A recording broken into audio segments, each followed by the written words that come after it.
علامه اسحاق اصفرائینی رحمه الله یک عالم خیلی بزرگ بود.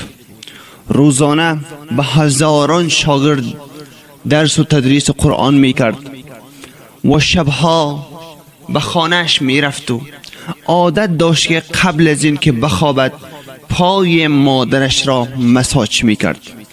روزی از روزها پای مادرش را مساج میکرد. حدیثی از پیامبر صلی الله علیه و سلم به یادش آمد که الجنت تحت اقدام الامهات، جنت در زیر پای مادران است.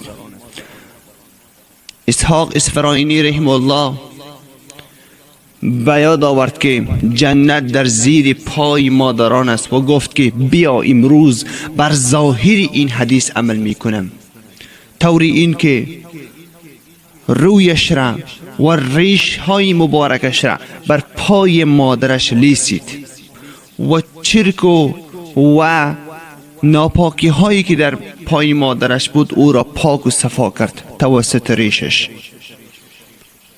و بعد از آن که مادرش به خواب رفت، این عالم بزرگ هم رفت و خواب شد. صبح این عالم به درسگاه حاضر شد. یکی از شاگردانش به استادش گفت که ای استاد، شبی گذشته من در خواب دیدم که شما در یک جنت خیلی ها زیبا، یک جنتی که خیلی ها قشنگ، پر از خوشنودی، پر از ضیافت و مهمانداری بود، در آن شما را دیدم.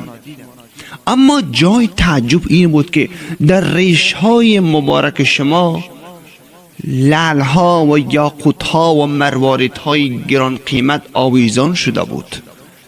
علت این را ندانستم. استادش گفت که بله دقیقا، من عادت دارم که قبل از این که بخوابم پای مادرم را مساج میدهم و بعد از آن خواب میکنم.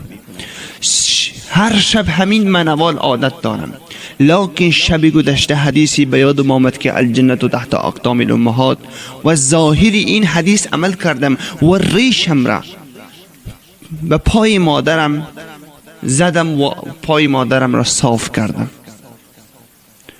تو مرا در جنت دیدی، این دقیق و 100% است، اما تعجبی که بران کردی همان حرمت به مادرم است.